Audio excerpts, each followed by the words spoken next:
of international tax operations and more resources. Thank you very much. My name is Ron Balsera, and I'm the Executive Director for the Center for Economic and Social Rights. As we have heard before, we live in a polycrisis: climate, debt, inequality, but the burden of this is currently falling on those with fewer resources, those who have contributed the least to cause it. The SDG financing gap is estimated to be $500 billion, which is nearly the same amount lost every year to global tax abuse committed by corporations and wealthy individuals.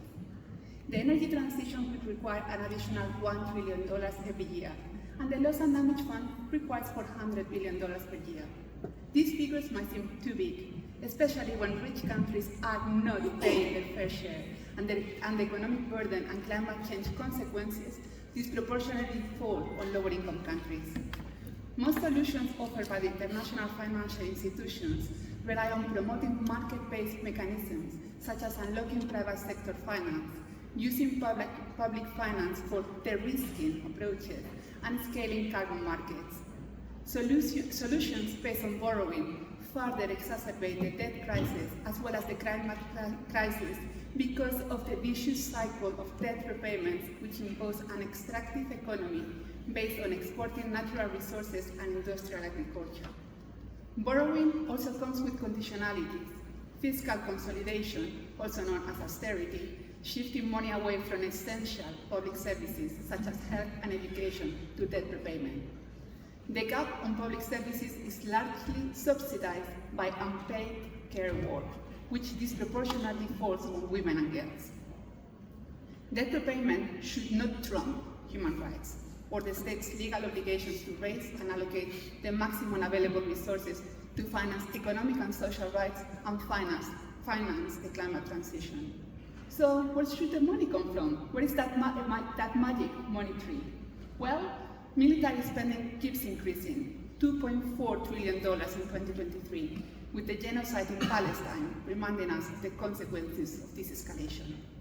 Fossil fuel subsidies surpassed $7 trillion per year, so that'd be plenty of money to invest in climate mitigation and adaptation.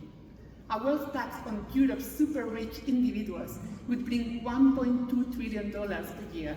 Pretty fair, given that the wealthiest 10% are responsible for producing more than half of the global carbon emissions.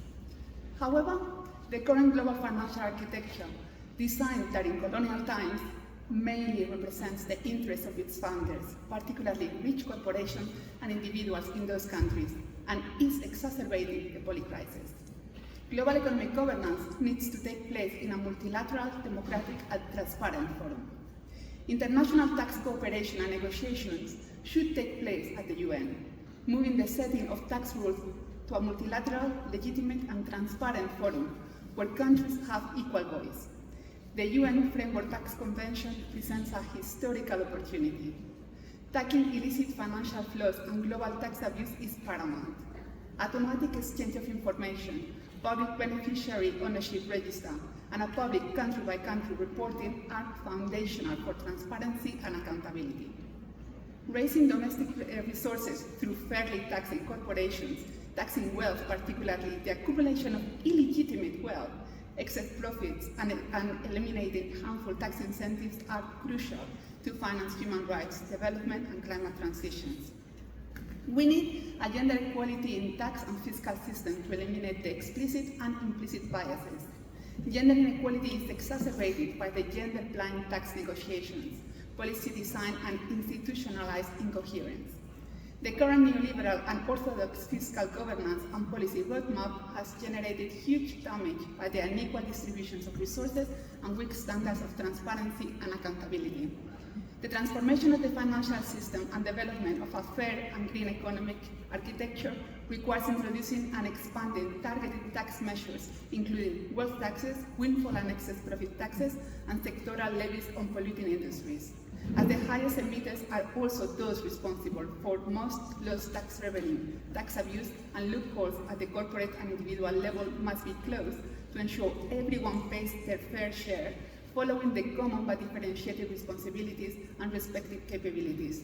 This must be accompanied by a broad effort to divest from fossil fuels. And I will finish by saying that a fair tax system is the cornerstone of gathering the necessary resources to uphold human rights and address inequality.